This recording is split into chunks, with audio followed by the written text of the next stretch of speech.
Bom,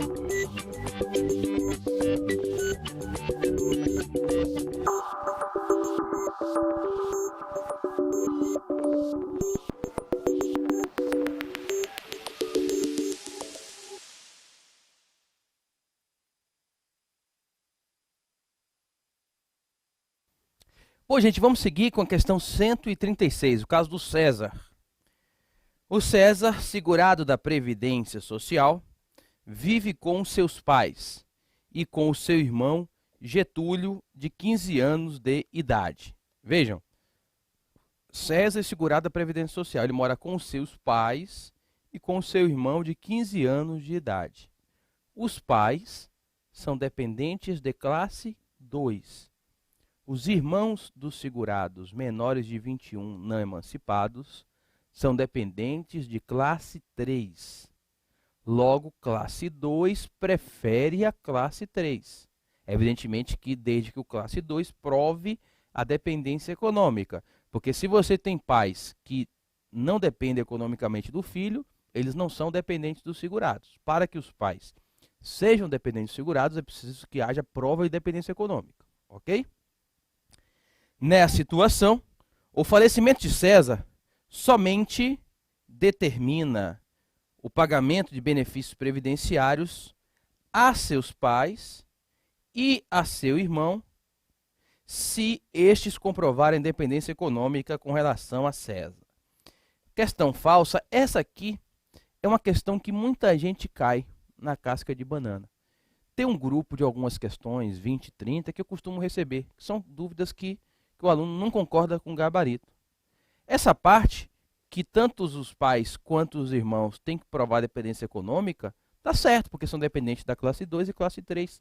O erro veio antes. Somente determina o pagamento de benefícios previdenciários a seus pais e a seu irmão. É só seus pais.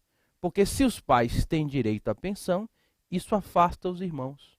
Por quê? Porque pai e mãe é classe 2 e irmão do segurado é classe 3. Então não tem como receber em conjunto a pensão por morte os pais e os irmãos do segurado menor de 21 não emancipados. Ou irmão inválido, ou irmão com deficiência mental e intelectual, ou ainda irmão com deficiência grave.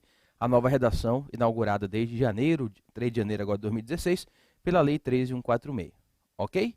Essa foi a casca de banana. E tem muita gente que não enxerga o erro, porque vai logo vendo, pais e irmãos tem que provar a dependência econômica, está certa a questão. Mas não tem como pais e irmãos receberem conjuntamente a pensão por morte, porque os pais classe 2 afastam os irmãos que são classe 3. Vamos à questão 137, o caso do Edson. Edson é menor de idade sob guarda de Coutinho, segurado da Previdência Social. Nessa situação, Coutinho não pode requerer o pagamento do salário família em relação a Edson, já que este não é o seu dependente. Eu tenho até que dar risada para falar de menor sob guarda. O menor sob guarda, ele era equiparado a filho pelo artigo 16 da Lei 8.213, ao lado do menor enteado e o menor sob tutela. Aí o que estava acontecendo? Isso em 1996.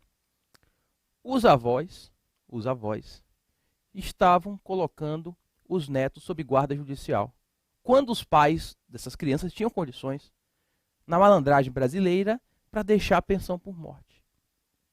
Aí, em uma daquelas medidas provisórias na época do governo FHC, o que fizeram? Medida provisória 1523 de 96. Inclusive, eu fui buscar não posso falar aqui os detalhes políticos dessa medida provisória na época, uma pessoa que participou disso.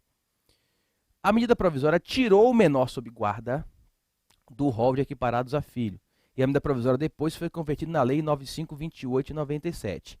Então, no texto da Lei 8213, desde 1996, deixa eu ver se eu me lembro a data, desde 11 de 10 de 1996, não há previsão legal na Lei 8213 para manter o menor sob guarda como dependente do segurado. Só que aí, esse tema, desde então até hoje, ele vem na polêmica na jurisprudência, porque nós temos uma outra lei, que é a lei do Estatuto da Criança e do Adolescente, que lá no artigo 33, assegura os direitos previdenciários do menor sob guarda. E aí fica aquela situação. Ah, mas tem a previsão lá do ECA, o menor sob guarda continua. E aí nós tivemos, em 2008, que foi o ano de aplicação dessa prova, a terceira sessão do STJ deu ganho de causa ao INSS, dizendo que prevalece a exclusão do menor sob guarda e que ele não tem direito ao benefício de pensão por morte. O problema é que de 2014 para cá, começaram a surgir novas decisões do STJ, isoladas, embora seja minoritário, prevendo a volta do menor sob guarda como dependente do segurado. E aí, hoje, o tema que estava pacificado no STJ, o tema é polêmico. Eu acho que a situação ideal é esse tema hoje não cair em prova objetiva. Agora, ele pode cair em prova objetiva se o examinador for esperto. Se o examinador fizer uma questão, de acordo com o texto da Lei 8213, o menor sob guarda é equiparado a filho. Aí é falso, porque não tem previsão mais na Lei 8213. A doutrina que sustenta que ele continua é com base no artigo 33 do ECA. Embora existam decisões contraditórias no STJ, embora eu ache que hoje esse tema não possa ser cobrado em uma prova objetiva, seria muito arriscado, a minha função aqui é assumir riscos e não ficar de cima do muro. Se eu tivesse na condição de candidato hoje, eu diria que o menor sob guarda não é mais dependente. Por quê, professor Frederico? Porque em 2015, vejam a parte da sinopse, na parte dependente está lá. Em 2015 saiu uma decisão da Corte Especial do STJ. O que é a Corte Especial do STJ? É o órgão máximo do STJ.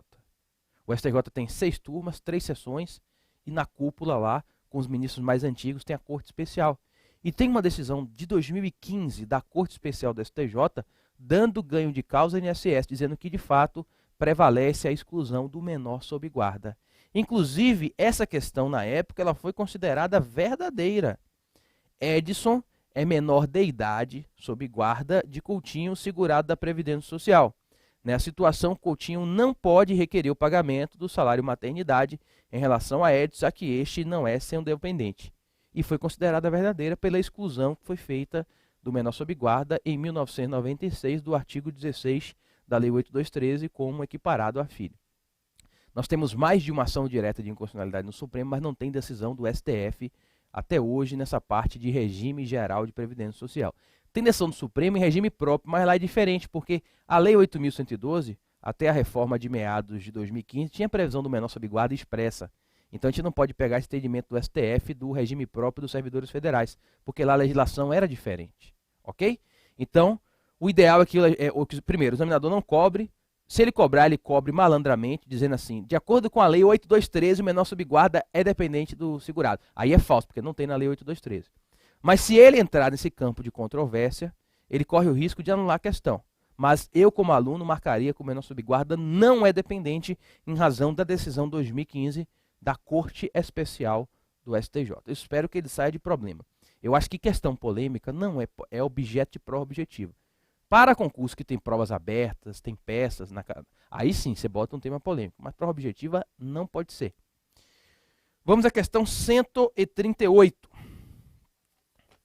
O Gilmar, inválido, e Solange são comprovadamente dependentes econômicos do filho Gilberto, segurado da Previdência Social, que por sua vez tem um filho. Ó, Gilmar e Solange dependem do seu filho que é segurado da Previdência Social. A gente pode enquadrar o Gilmar e a Solange como dependentes da classe 2. Mas para que o dependente da classe 2 receba uma pensão por morte ou um auxílio reclusão, não basta depender do seu filho que foi preso ou que faleceu. É necessário que não tenha ninguém na classe 1. Porque basta um dependentezinho na classe 1 para que classe 2 e classe 3, ó, nada recebam. E o cidadão tem um filho, ó, que tem um filho. Nessa situação, Gilmar e Solange concorrem em igualdade de condições com o filho de Gilberto para efeitos de recebimento eventual de benefícios. É claro que é falso. Vejam que o fato da questão não dizer a idade do filho não importa. Se o filho for menor de idade, ele recebe sozinho. Se o filho for maior de idade e não tiver nenhum problema mental, nem ser inválido, ele não recebe nada e os pais recebem a pensão. E não vai ter recebimento em condições, em igualdade de condições com o filho de Gilberto. Então, independentemente da idade do filho, se o filho for menor, recebe sozinho, porque classe 1 é classe 2. Mas o filho tem 30 anos e trabalha, tem nenhum tipo de problema. Aí o filho não recebe, os pais vão receber. De toda forma, eles não vão receber em conjunto. Não tem como classe 1 receber junto com classe 2. Não tem como classe 2 receber junto com classe 3. E não tem como classe 1 receber junto com classe 3. É por isso que ou o filho recebe, se ele for menor de idade, ou os pais vão receber. Em igualdade de condições, isso não vai acontecer. Por isso que o fato de não ter dado a idade do menino não interfere no gabarito da questão, que é falsa. Questão 139, o caso do Célio.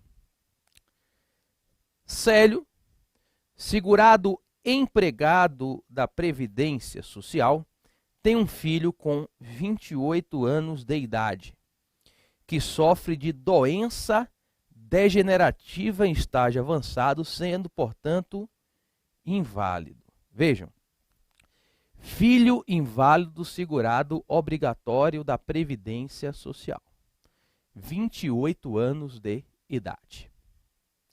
Seguindo aqui na tela, nessa condição, o filho de Célio é considerado seu dependente, mesmo tendo idade superior a 18 anos. A questão foi considerada verdadeira, mas foi uma questão mal feita, porque a idade da maioridade previdenciária para o filho não é 18 anos, é 21 anos de idade. Não é um erro, porque se 18 é menor do que 21, não teria problema. Ele não poderia botar não SPRU a 24 anos, por exemplo. Mas foi uma questão mal feita. Foi uma questão mal feita. Então, essa aqui, na minha opinião, deveria ter anulado. A prova foi em 2008. E aí nós temos um detalhe de atualização aqui.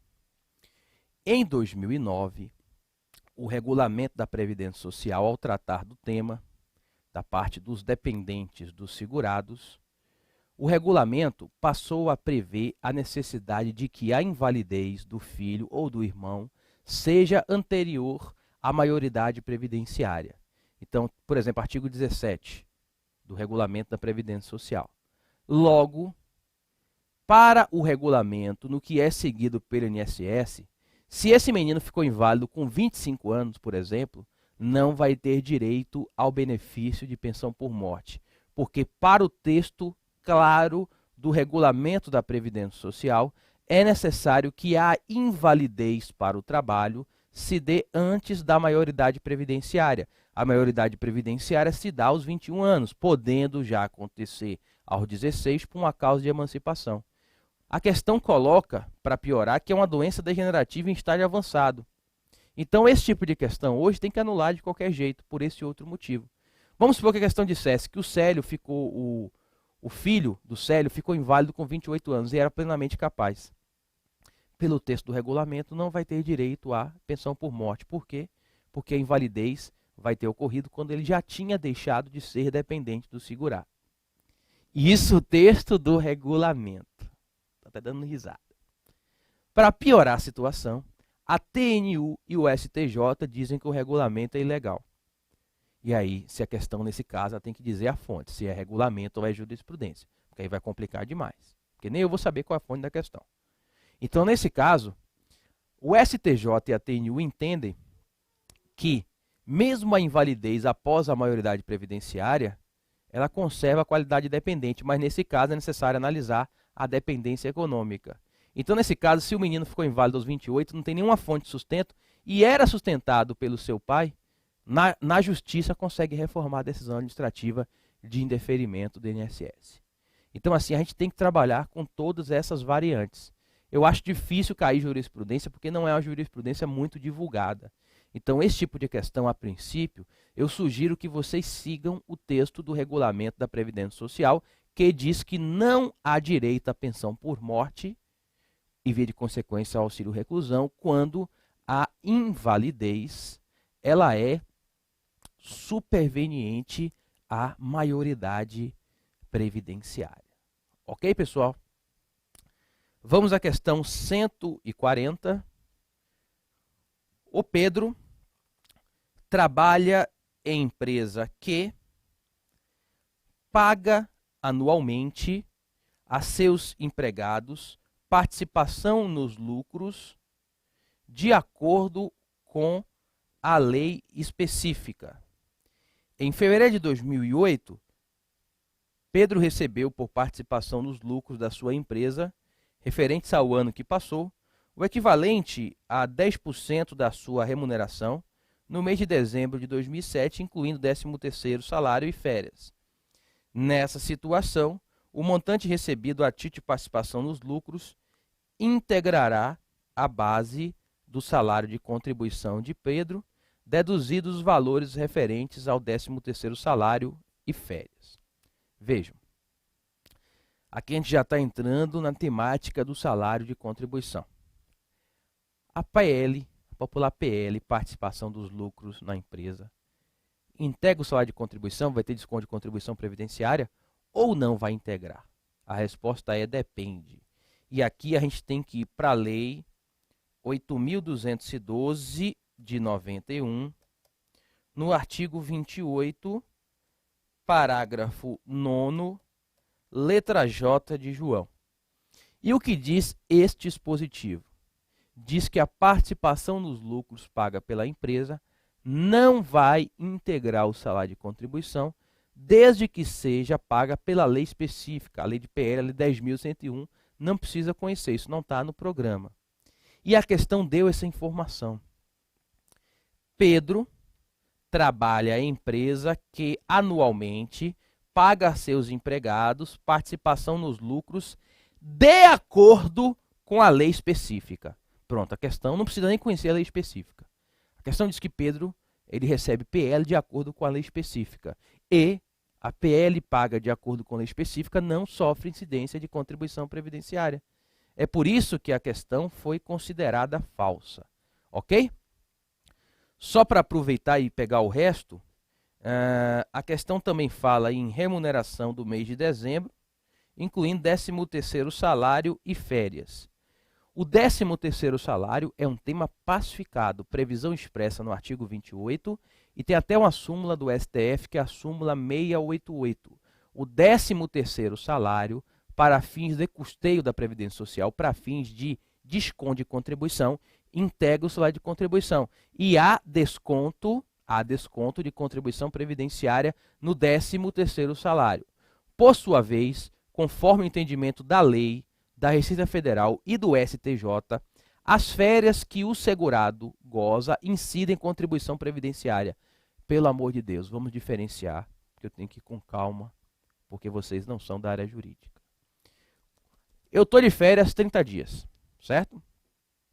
Aí a empresa me paga o salário de férias e me paga o adicional de férias, que é aquele terço constitucional.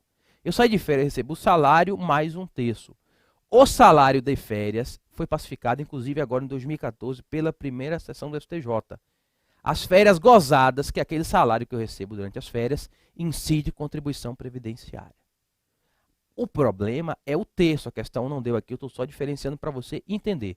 O terço de férias, de acordo com o entendimento da interpretação da Receita Federal, incide contribuição.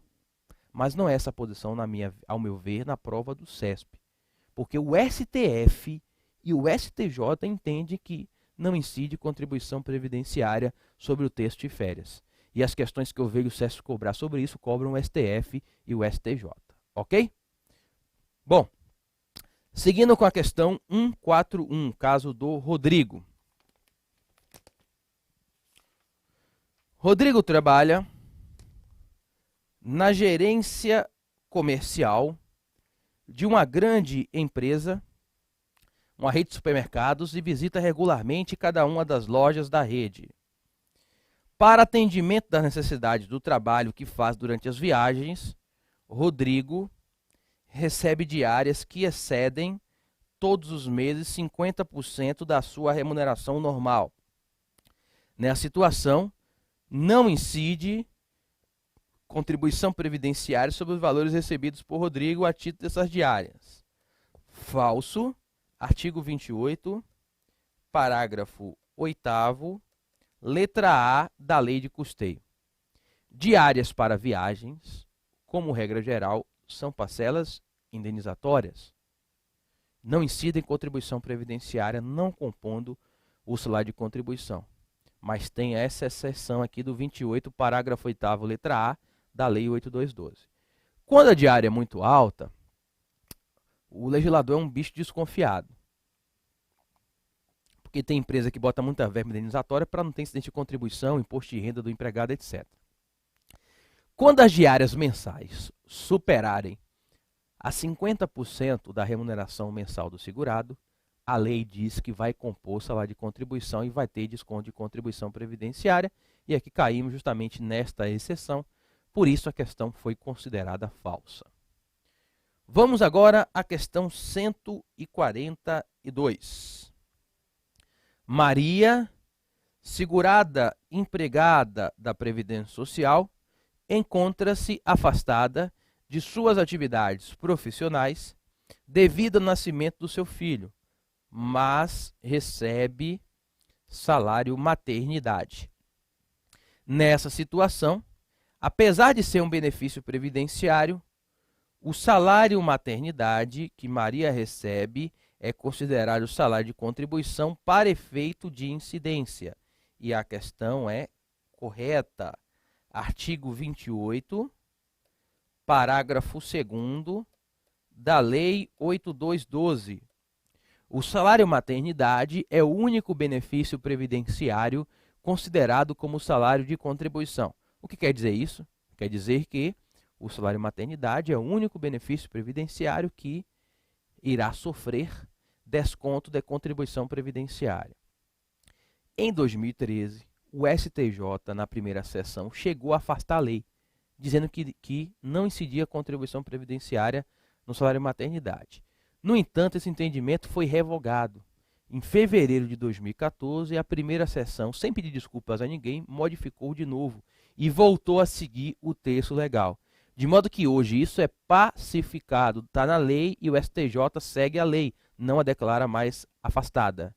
Salário maternidade sofre incidência de contribuição previdenciária. É o único caso de benefício previdenciário do regime geral de previdência social que sofre desconto de contribuição previdenciária. Tem gente que comete uma falha, porque de falha é um detalhe. Tem gente que acha que auxílio acidente tem desconto de contribuição previdenciária. Porque o artigo 31 da Lei 8213 diz que o auxílio acidente é considerado como salário de contribuição. Só que as pessoas não percebem a diferença. O auxílio acidente do segurado, quando vai aposentar, cancela o auxílio acidente.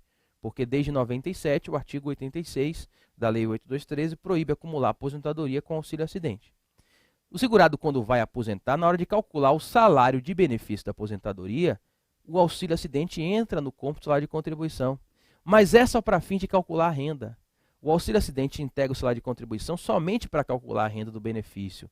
Para fins de custeio, para incidir contribuição previdenciária ou não, o auxílio acidente não integra salário de contribuição, tanto que na prática, é por isso que é bom conhecer a prática, você vai lá ver como é e mata logo a dúvida. Na prática, você vê, auxílio acidente não tem desconto de contribuição previdenciária. Então, tem que saber diferenciar o artigo 31 da Lei 8213, ao pronunciar que o auxílio acidente integra o salário de contribuição, não é para custeio, é para calcular a renda da aposentadoria. Vamos à questão 143, o caso do Mateus. No caso do Mateus aqui, nós temos que fazer uma adaptação de gabarito por mudança superveniente de entendimento. Tá? Feito o alerta, vamos à questão. Mateus trabalha em uma empresa de informática e recebe vale transporte junto às demais rubricas que compõem a sua remuneração, que é devidamente depositada em sua conta bancária. Nessa situação, incide contribuição previdenciária sobre os valores recebidos por Mateus a tipo de vale transporte. A questão demanda a interpretação da Lei 8.212, artigo 28, parágrafo 9º, letra F de faca. A questão é 2008, por isso que nós temos que adaptar. Gabarito da época, verdadeiro. Vejam, essas questões são questões oficiais. Eu não tenho como mudar o gabarito. Eu posto aqui o gabarito da época e faço a adaptação. Eu não posso mexer no gabarito oficial, tá? O artigo 28, parágrafo 9º, letra F de Fred, meu filho, diz que o vale transporte, pago de acordo com a lei própria, não vai integrar salário de contribuição. Essa legislação própria do vale transporte prevê que há um desconto da remuneração do segurado. A lei própria não prevê o depósito em conta corrente do vale transporte.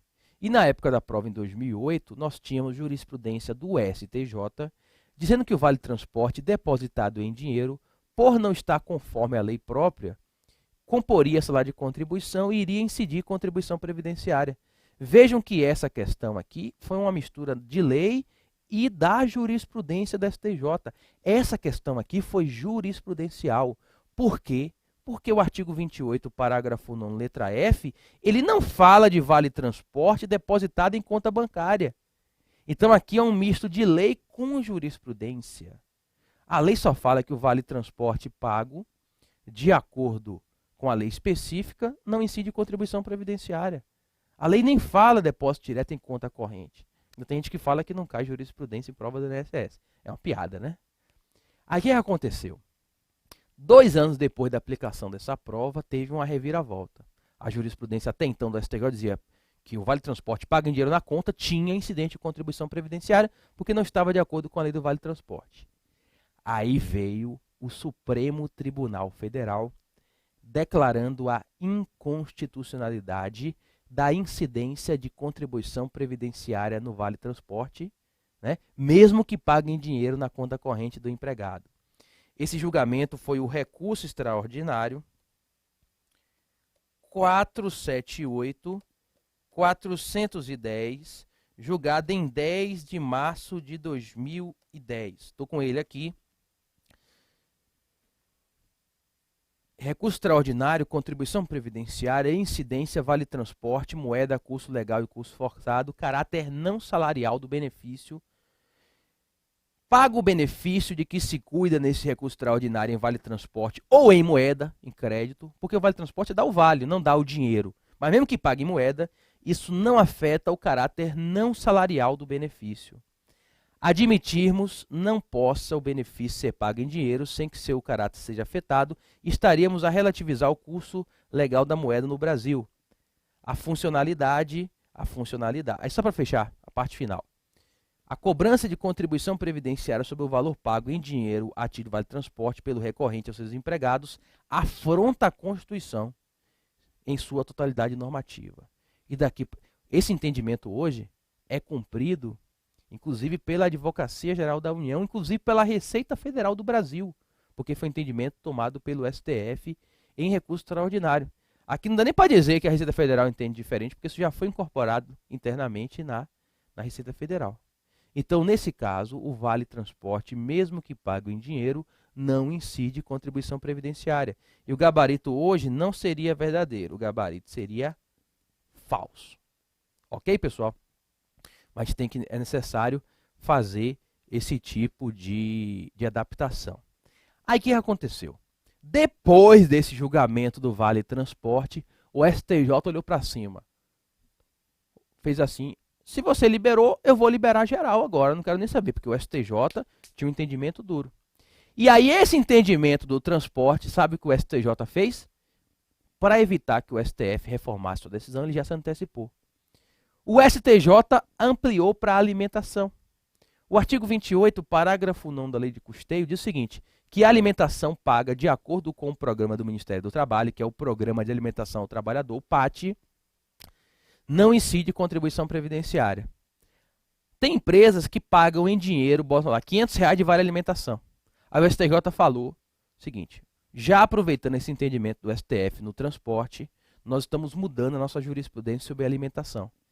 E desde o final de 2010, o STJ pacificou também que a alimentação paga ao trabalhador, quer de acordo com a lei específica, que é a lei do Programa de Alimentação ao Trabalhador, o PAT, quer pago em dinheiro, na conta corrente, não vai incidir contribuição previdenciária por se tratar de uma parcela indenizatória.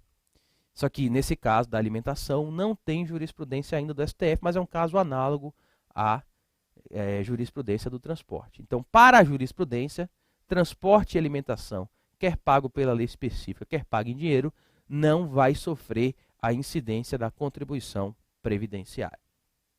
Fechamos a questão 143, vamos a um intervalo. Próximo bloco seguiremos com a questão de número 144.